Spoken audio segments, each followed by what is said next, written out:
Esse é o último episódio da série Avivamento. Essa série que nós começamos há 2 domingos atrás, no início desse mês, que quase não dá para chamar de série, uma microsérie, apenas 3 episódios, em que estamos refletindo sobre a temática do avivamento. E como eu tenho falado ao longo desta série, esta série tem um propósito duplo.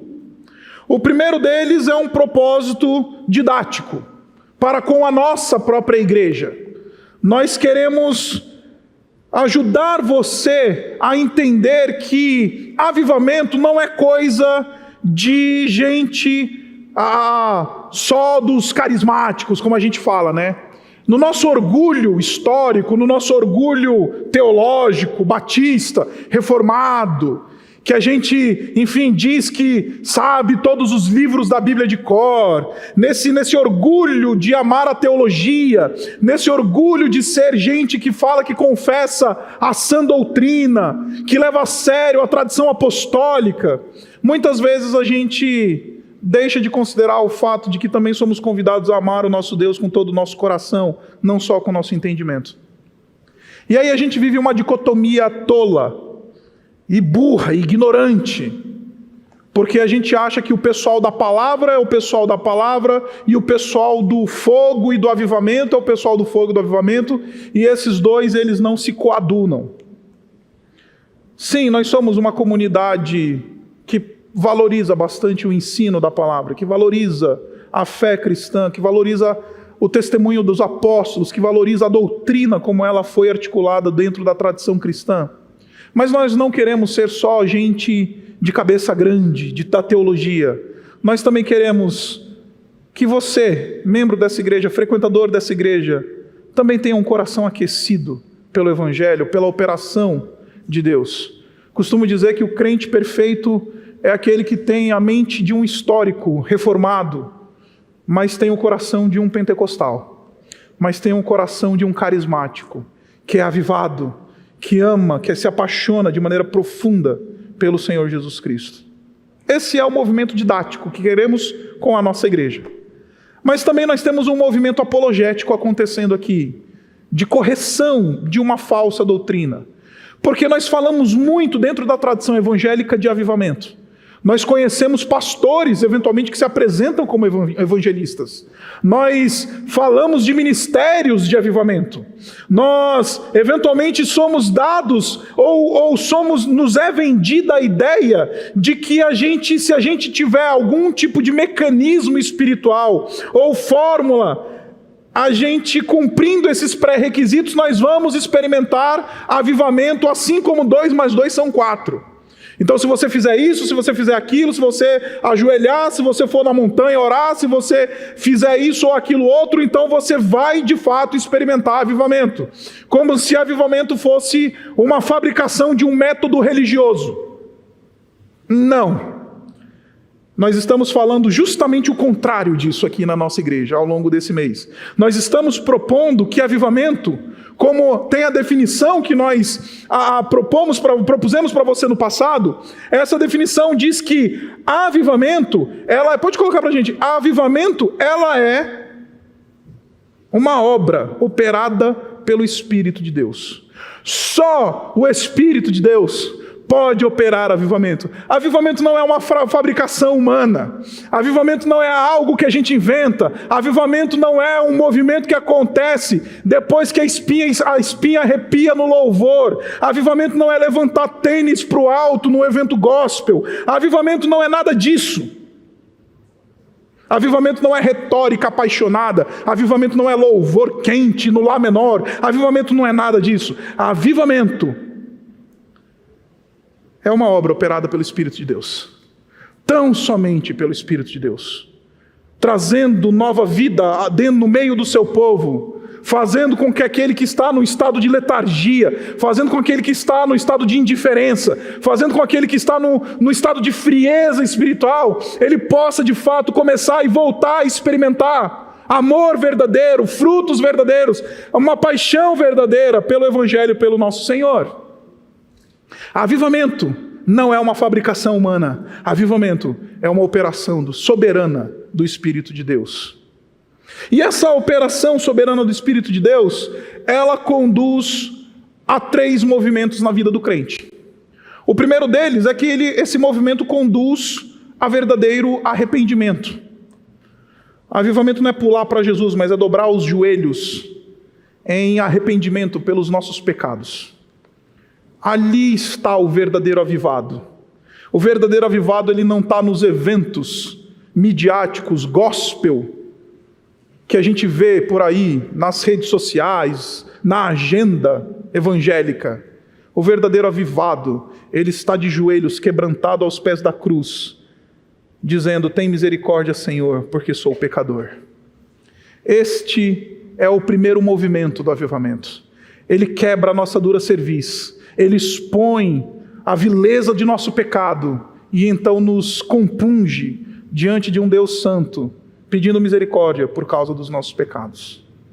Depois desse movimento de arrependimento, o Espírito Santo nos conduz ao movimento de fato, adoração renovada. Sim, aquele que é avivado vai adorar de maneira renovada. Como a gente viu na semana passada, a gente descobriu na narrativa de Gênesis, no capítulo 4, na história de Caim e Abel, que o avivado é aquele que entende que a vida que vale a pena ser vivida é aquela na presença do altar do Senhor. A vida que vale a pena ser vivida, quer seja ela longa, quer seja ela curta, como foi a de Abel, ela só vale a pena se for entregando o melhor para o Senhor, se for para viver para adorá-lo. Hoje quero lhes falar de avivamento como ação.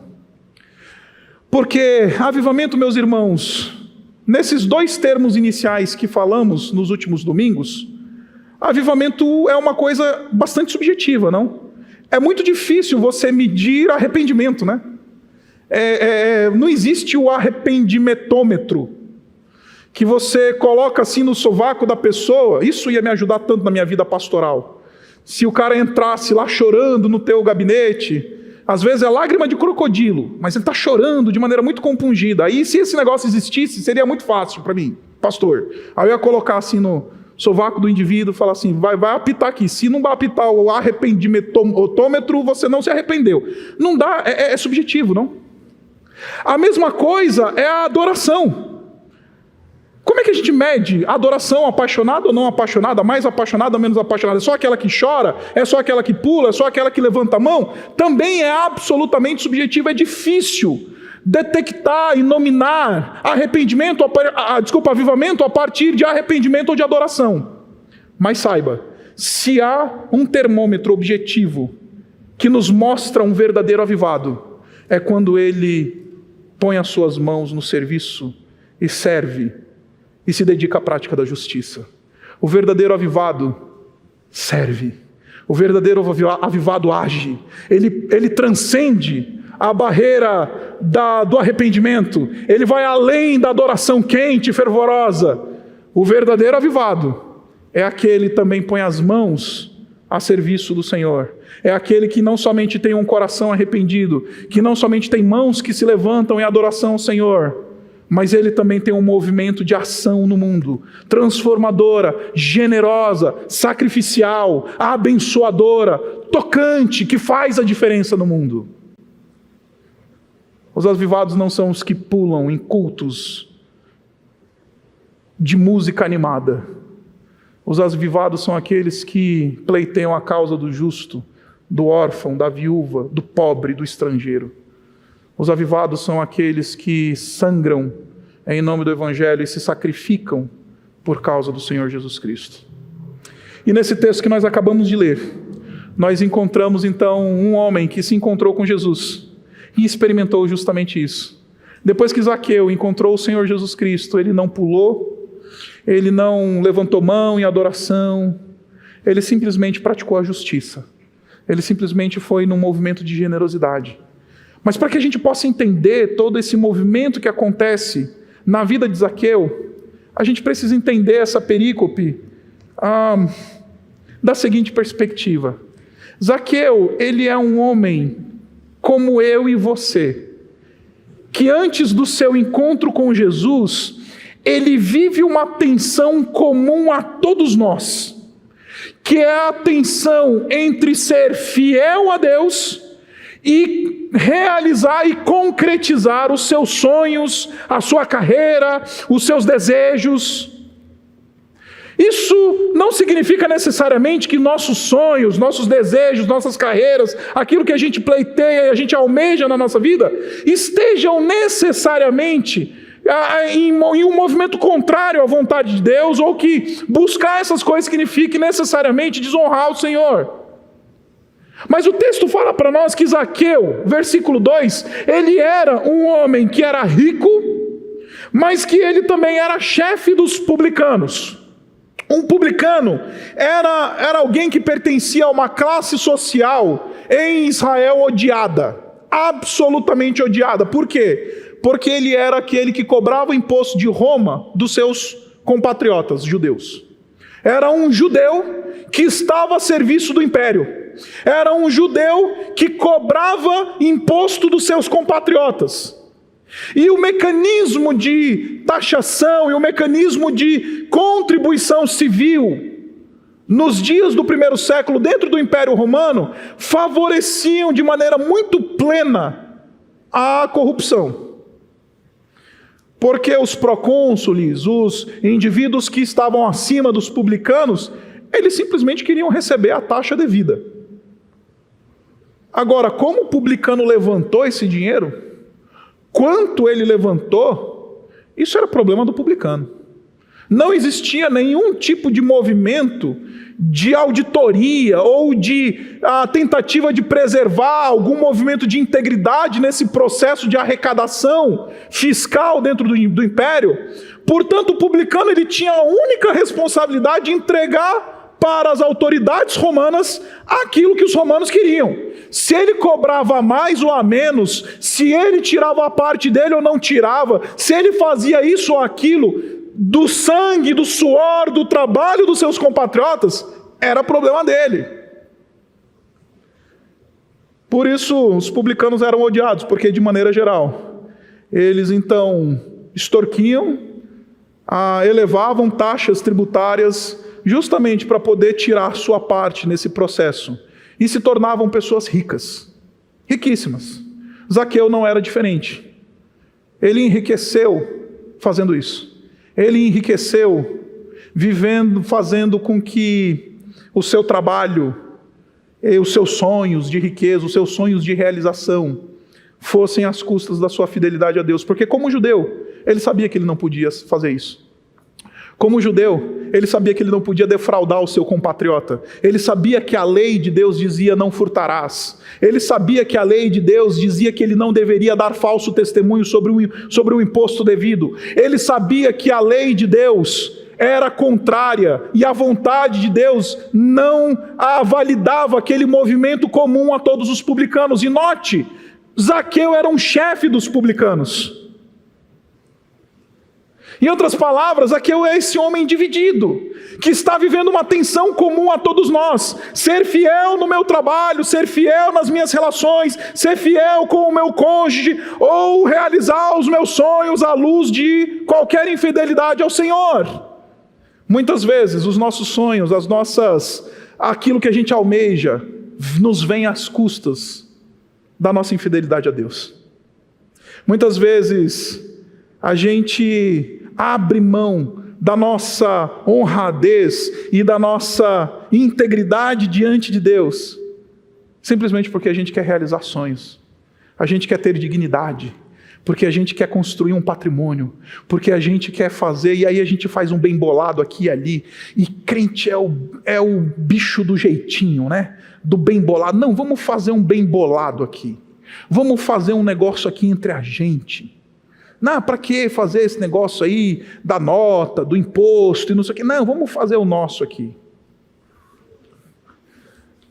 Eu lembro que uma vez era pastor numa outra igreja e era responsável por realizar um evento teológico nessa igreja, e a gente queria chamar uma figura proeminente do mundo da filosofia para falar nesse evento e tudo mais. E aí a gente perguntou quanto é que essa pessoa cobrava pela palestra. Era um palestrante, esse era o trabalho dele, era um palestrante conhecido no Brasil inteiro. E aí ele virou para mim e falou assim: não, eu vou lá falar no teu evento, Isaac, só que você quer que eu vá com nota ou sem nota? Eu falei: como é que é? Você quer que eu dê nota do serviço que eu vou prestar ou não? Porque se você quiser que eu dê nota, o valor é X. Se você não quiser nota, não precisar de nota, o valor é Y.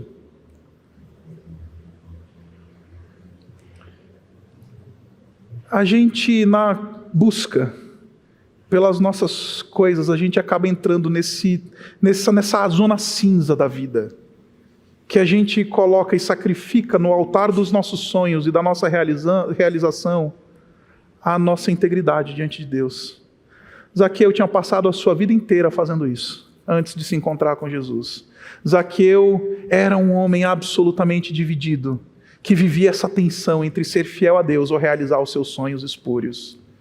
Entre ser fiel a Deus, obedecer os mandamentos do Senhor como bom judeu que era, ou ir de fato realizar aquilo que ele sempre sonhou.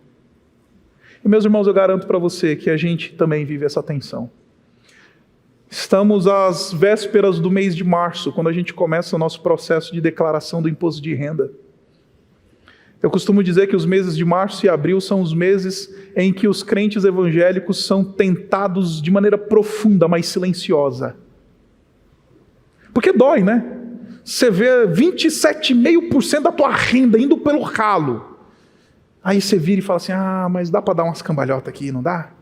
Aí o teu contador vem e fala assim: não, se tu fizer assim, aí talvez você paga menos imposto. No mês de março e abril, os cristãos evangélicos, eles são profundamente tentados justamente nesta tensão que Zaqueu vivia. Essa tensão entre ser fiel a Deus ou realizar os seus sonhos e construir o seu império. Zaqueu construiu um império baseado em infidelidade, baseado em corrupção. Só que ele, ainda assim, era um homem que estava curioso para saber quem era Jesus. Ele queria saber quem era Jesus. Não muito tempo antes deste evento, o Senhor Jesus Cristo tinha acabado de ressuscitar Lázaro numa cidade muito próxima aqui de Jericó, em Betânia. Jericó e Betânia eram duas cidades muito próximas. E não muito tempo antes deste evento, Jesus tinha acabado de ressuscitar Lázaro. Ou seja, onde Jesus botava o pé, ele era seguido por uma multidão. Ele já tinha virado um popstar ali no Oriente Médio, ali na Palestina naqueles anos. Todo mundo queria saber quem era Jesus, quem era esse homem que pregava e as multidões seguiam, que fazia milagres e fazia sinais. Quem que é Jesus? E talvez tenha alguém aqui hoje que possa estar se perguntando assim: quem que é esse Jesus? Porque todo mundo tem uma percepção sobre Jesus, não sei se você já parou para pensar. Quer seja crente, quer seja incrédulo, quer seja quem for. Quem é Jesus? Ah, Jesus é um cara bacana, Jesus é uma pessoa legal, Jesus é uma pessoa que inspira a gente, porque ele deixou um modelo de viver bacana, Jesus é uma pessoa que nos ensina coisas sobre amor, nos ensina coisas sobre ser uma pessoa melhor nesse mundo, nos dá valores melhores e elevados para a gente viver. Tem um monte de gente que acredita, não precisa ser crente não para ter uma percepção de Jesus. Todo mundo, onde quer que nós estejamos, se você chegar, onde quer que você chegar, e perguntar, qual é que é a sua visão sobre Jesus? Alguém vai ter uma opinião. A pergunta que se levanta é se estão abertos para receber a visão bíblica sobre Jesus. Zaqueu está querendo saber quem é Jesus. Ele já ouviu da fama de Jesus. Ele já ouviu das histórias que o pessoal fala sobre Jesus. Ele ouviu falar que Jesus tinha ressuscitado um homem ali em Betânia. Ele tinha ouvido falar que coisas estavam acontecendo ali dentro da Judéia, ali dentro da Galileia. Ele sabia que algumas coisas estavam acontecendo, mas ele não tinha tido um encontro verdadeiro com Jesus. E para ter esse encontro verdadeiro, que aviva a sua alma, ele precisa, em primeiro lugar, se despir da sua própria dignidade. Ele sobe numa árvore. ele sobe numa árvore, e ao subir numa árvore, ele assume uma posição absolutamente indigna dentro daquele contexto onde ele vivia. Ele era o chefe dos publicanos, ele não era um Zé Ninguém. Zaqueu era um homem que gozava de uma posição de proeminência na sociedade. Zaqueu era um homem rico. Zaqueu era um homem eventualmente conhecido. Comerciantes, pessoas da região sabiam certamente quem era Zaqueu. Só que ao subir na árvore, ele vai se despir da sua dignidade. Porque quem sobe na árvore é coisa de criança, né? É coisa de menino subir na árvore, não coisa do chefe dos publicanos. O chefe dos publicanos seria mais ou menos aquilo que a gente chamava de ministro da fazenda. E o chefe dos publicanos subiu na árvore para ver Jesus.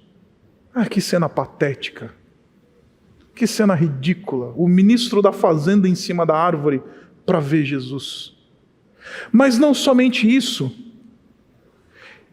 Ele está reconhecendo também a sua pouca estatura, né? Ele era baixinho.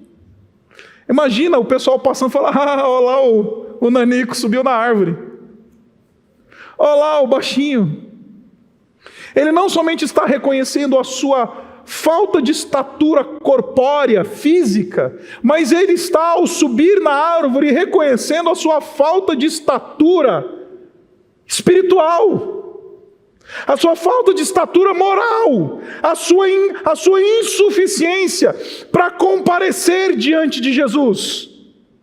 Porque só tem um encontro avivado com Cristo, que renova a nossa alma, quando nós encontramos Jesus nessa perspectiva, nos despindo da nossa dignidade, nos despindo da nossa estatura moral, da nossa estatura intelectual, da nossa estatura social, nos despindo dessa maneira, nos expondo completamente. Aí quando a gente encontra Jesus dessa maneira, aí Jesus de fato se torna tudo aquilo que a gente precisa.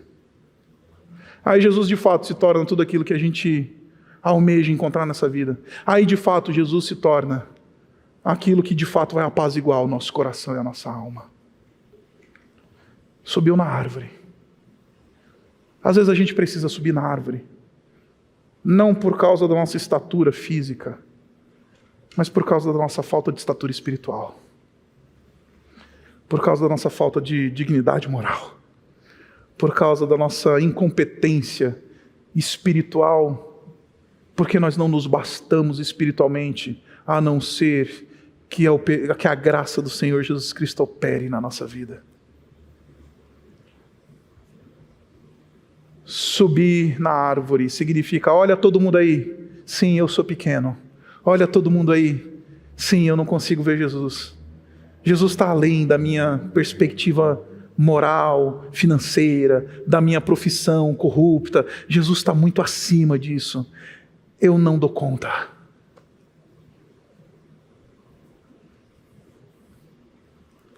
Mas também, ele precisa brigar um pouquinho e deixar também a multidão, não somente subir na árvore, mas o texto fala para nós que ele queria ver quem era Jesus, mas não conseguia por causa da multidão.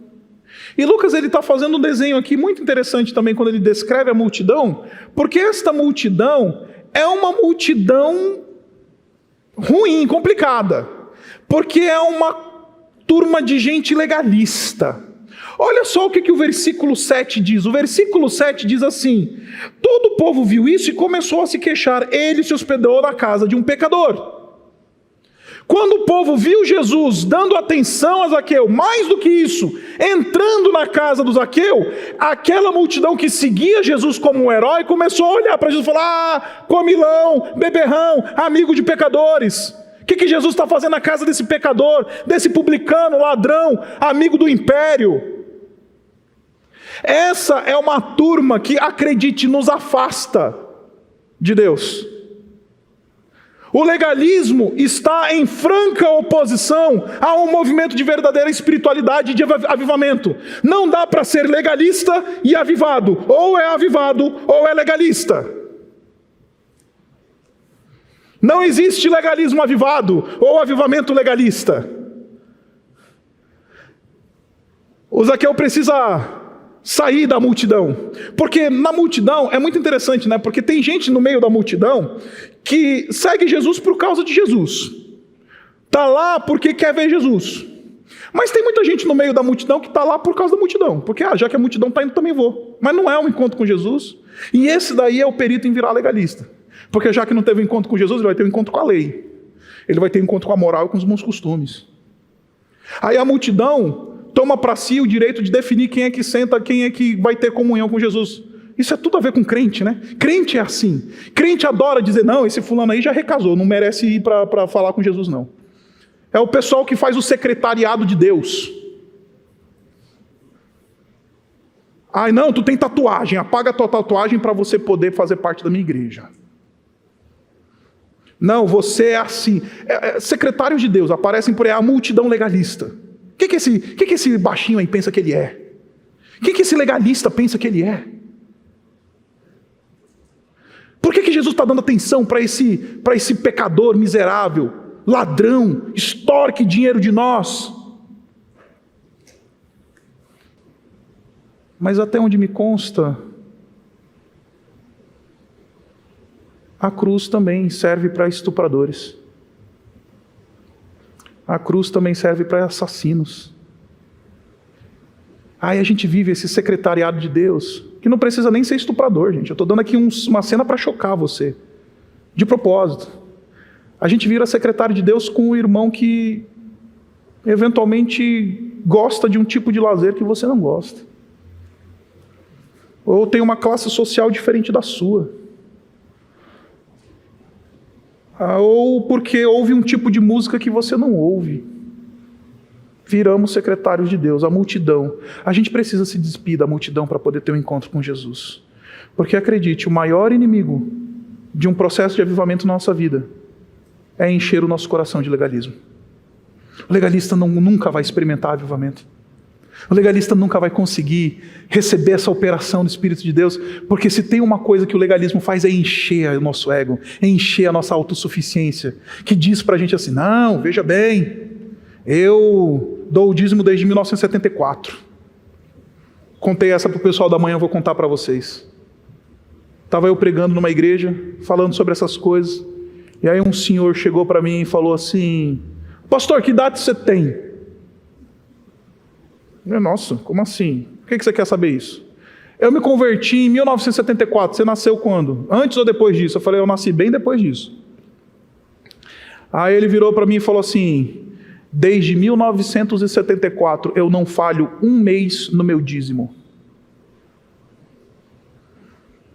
Aí eu virei para ele e falei assim, como é que está teu casamento? Que eu sabia, ele já estava no terceiro. O que adianta ser dizimista na igreja e não tratar a mulher bem? O que adianta ser dizimista na igreja e trair a esposa? O que adianta ser dizimista na igreja e arruinar a vida dos filhos porque foi infiel à esposa? De que adianta ser dizimista na igreja? De que adianta? Esse legalista, ele não tem um encontro com Jesus. Esse legalista, ele quer colocar Jesus nos seus... quer domesticar Jesus. É isso que a multidão está fazendo. O legalista, ele faz Jesus o seu pet. Por quê? Porque quando a Benta faz alguma coisa que eu não gosto, eu venho para a Benta e falo assim, não, senta. Fica quieta. A Antonella ganhou de presente de aniversário uns presentes super legais. E aí a Isabela montou lá para a Antonella os presentinhos que a gente ganhou, dos irmãos que nos deram com bastante generosidade o negócio. Aí a gente acordou hoje de manhã, um dos presentes que a Antonella tinha ganhado, a Benta destruiu. Desculpa aí, irmãos, os que deram presente pra gente, tá? Não vou dizer quem foi. Aí a gente faz assim, senta. Não pode. Aí Jesus entra na casa do pecador. Aí a gente fala para Jesus, senta Jesus, não pode. O legalista quer domesticar Jesus. O legalista quer transformar Jesus em seu pet. Só que Jesus é leão. ele não vai ser domesticado nunca. Jesus não é domesticável. Ele é leão. E você não precisa incitar um leão para ser feroz. Ele por natureza é feroz. Você não precisa incitar e treinar um leão para ele comer carne, destruir, fazer aquilo que ele deseja. Porque ele faz. Você não precisa treinar um leão. Jesus é indomesticável aos domésticos da fé. Em último lugar, encontramos o movimento da graça do Senhor Jesus Cristo, encontrando Zaqueu. Note que é Jesus que olha para Zaqueu. Ele vê o Zaqueu lá em cima, no alto do seu mico social. Aí ele fala: Zaqueu, desce, eu vou na tua casa. Porque Jesus entra na casa do pecador. O versículo 10 explica por que ele entra na casa do pecador. O versículo 10 diz assim: pois o Filho do Homem veio buscar e salvar o que estava perdido. Por isso que ele entra na casa do pecador, porque ele quer resgatar o perdido. Ele quer ter um encontro com o perdido. Ele quer ver o perdido mudando de vida. E ele vai para a casa do Zaqueu. E nesse encontro transformador, Zaqueu então experimenta algo absolutamente sobrenatural. Absolutamente sobrenatural. Zaqueu encontra perdão e graça. Encontra a restauração de uma vida miserável, de alguém que anda numa tensão entre ser fiel ao Senhor e construir os meus sonhos à luz de corrupção, de vender a minha integridade. Ele encontra um Jesus que satisfaz o seu coração. Ele encontra um Jesus que entra na casa dele. Porque tem gente que vem para a igreja e encontra Jesus aqui, mas Jesus não vai lá na casa dele, sabe por quê? É legalista. Aí ele vem aqui, Jesus está aqui. Aí ele não vai na casa do legalista. Jesus não entra na casa de legalista. Se ele entra para descer o chicote, como ele fez no templo. Aí ele entra na casa do Zaqueu, e aí ele experimenta a transformação, encontra avivamento. E aí ele diz, versículo 8, olha, Senhor, estou dando a metade dos meus bens aos pobres, e se de alguém extorquir alguma coisa, devolverei 4 vezes mais. O encontro transformador com Jesus sempre vai se redundar em ações de generosidade e de justiça. Porque Zaqueu, ele decide cumprir a lei de Deus nesse processo de restituição a quem ele lesou, na mais alta pena. Existiam 2 penas para a restituição financeira a partir de tomada ilegítima de valores. A primeira era restituir o valor mais 20%, a pena mais branda. A pena mais grave no Antigo Testamento era a pena de restituir 4 vezes mais, 400% daquilo que havia sido tomado.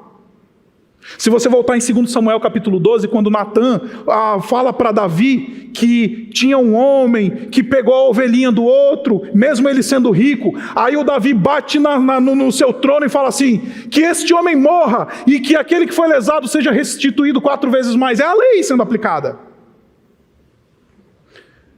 Zaqueu fala, eu vou aceitar a pena máxima pelo meu pecado. Isso nós chamamos de prática da justiça. Eu não vou só dar os 20% e pegar o mínimo. Jesus, eu aceito, porque eu sei o que eu fiz. Isso é prática de justiça. É gente que fala, eu vou cumprir aquilo que eu preciso cumprir. Eu vou andar segundo aquilo que me é proposto, segundo aquilo que a lei do Senhor me diz que eu tenho que fazer, segundo aquilo que a vontade do Senhor diz que eu tenho que fazer. Mas não é só sobre fazer o que Deus espera, ou fazer aquilo que convém ao crente, ou fazer aquilo que é justo. Existe um movimento de misericórdia. Zaqueu vira para Jesus e fala, Jesus, eu vou dar metade do que tenho aos pobres. Porque a gente se contenta em fazer o que nos deve, né? Que nos convém. Dei a contribuição na igreja, fiz alguma coisa aí e acabou. Convém fazer isso. Como é que a gente extrapola isso? Pela via da generosidade e do sacrifício. Eu vou dar metade, Senhor, do que tenho, porque não é mais sobre o que eu tenho, é sobre ter tido um encontro transformador contigo. Tu, Senhor Jesus, és mais importante para mim do que o que eu tenho agora. Então toma metade, leva. Uma metade é para ele dar para o pobre, para aquele que necessita, que está em dificuldade. E a outra é para restituir aquilo que ele lesou na vida dos outros. Porque Jesus, tu és mais importante do que qualquer coisa. Só que a gente se contenta, como eu falei para você, em fazer o que a cartilha religiosa diz. Então a gente se contenta com a cartilha religiosa. Fui domingo na igreja, tá bom. Fiz isso, tá bom, cumpri o rito. O pastor mandou fazer, fiz, acabou, ninguém vai poder mais me perturbar.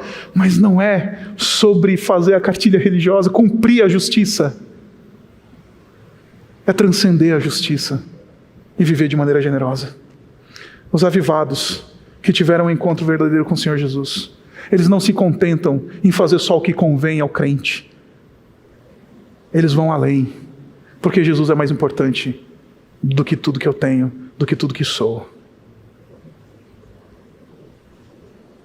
Agora, eu não sei se você já parou para notar, nessa conversa, são dois homens ricos conversando. São dois homens ricos conversando. Um construiu um patrimônio à luz de infidelidade e corrupção. Construiu um império, era chefe dos publicanos. O outro era dono do universo. E aí esses dois homens conversam, e aquele que tinha deixado tudo para trás, por amor de mim e de você, aquele que abriu mão da sua glória, aquele que abriu mão de estar assentado à destra do Pai Todo-Poderoso, gozando de plena intimidade, amor e plenitude, completude, ele assumiu a forma do miserável. Aí quando este, que sendo dono do universo, abriu mão de tudo, vê este Zaqueu abrindo mão de tudo, Jesus diz: aqui há salvação nesta casa. Encontrei um verdadeiro filho de Abraão. Encontrei alguém que de fato experimenta esse avivamento verdadeiro. Encontrei esse indivíduo que de fato entendeu o que significa andar na presença do Senhor, entendeu o que é experimentar uma obra transformadora em sua vida, entendeu o que é verdadeiramente avivamento. Porque Zaqueu só pode fazer essas coisas porque teve outro homem rico que deixou tudo para trás, entregou tudo que tinha aos pobres, até a sua vida, o seu sangue, a sua carne. Entregou tudo por mim e por você, miseráveis, mortos em nossos delitos e pecados. Aí por causa deste, a gente pode experimentar aquilo que Zaqueu experimentou. Verdadeira transformação. Verdadeiro avivamento. Um avivamento que não é de boca, é um avivamento que é de ação. Um avivamento que não se contenta em fazer só o que a lei diz, mas transcende o que a lei diz e fala: Senhor, leva o resto que falta. Porque é mais importante viver na tua presença, é mais importante ter tido um encontro verdadeiro e transformador contigo, do que construir um império à luz de corrupção, à luz do meu coração podre. Por isso, fechando essa série, eu queria desafiar você, de uma maneira bastante particular e pessoal, convidar você a fazer essa oração e dizer: Espírito Santo, opera em mim uma obra que me conduz ao arrependimento verdadeiro. Opera em mim uma obra que me leva a uma adoração renovada. E opera em mim uma obra de avivamento que me faz viver de maneira generosa, transformadora, acolhedora, abundante nesse mundo. Porque os avivados são sensíveis à voz do Senhor. Encontraram em Cristo tudo aquilo que eles precisam. Por isso podem se despir da sua dignidade, podem subir na árvore e falar: Jesus, te encontrar é mais importante do que qualquer coisa. Abaixe sua cabeça. Vamos orar. Obrigado, Pai, pela tua palavra. Obrigado pelo teu amor. Obrigado pela tua graça. Obrigado porque, Jesus, abriu mão de tudo. E porque Ele abriu mão de tudo, a gente pode ser colocado nessa posição da utilidade, da ação generosa, da ação acolhedora, da ação redentora nesse mundo. Pai, somos uma igreja que se propõe ser agente de transformação espiritual, social, cultural, onde quer que nós estivermos. É isso que diz a nossa visão. É isso que diz o que nós queremos ser. Realiza em nós, ó Pai, isso daí por meio de uma obra profunda de avivamento de corações. Realiza em nós, ó Pai, essa obra. Aviva-nos, Senhor. Aviva-nos, Senhor. Aviva-nos para a Tua glória. Aviva-nos para louvor da Tua graça. Aviva-nos para que o Teu Filho seja conhecido. Aviva-nos para que a cruz, o lugar da graça onde pecadores se encontram, seja manifesta onde quer que nós estejamos. Quer seja num movimento particular, quer seja como uma comunidade de fé que ama e professa o Senhor Jesus. Nós oramos no nome dEle. Amém.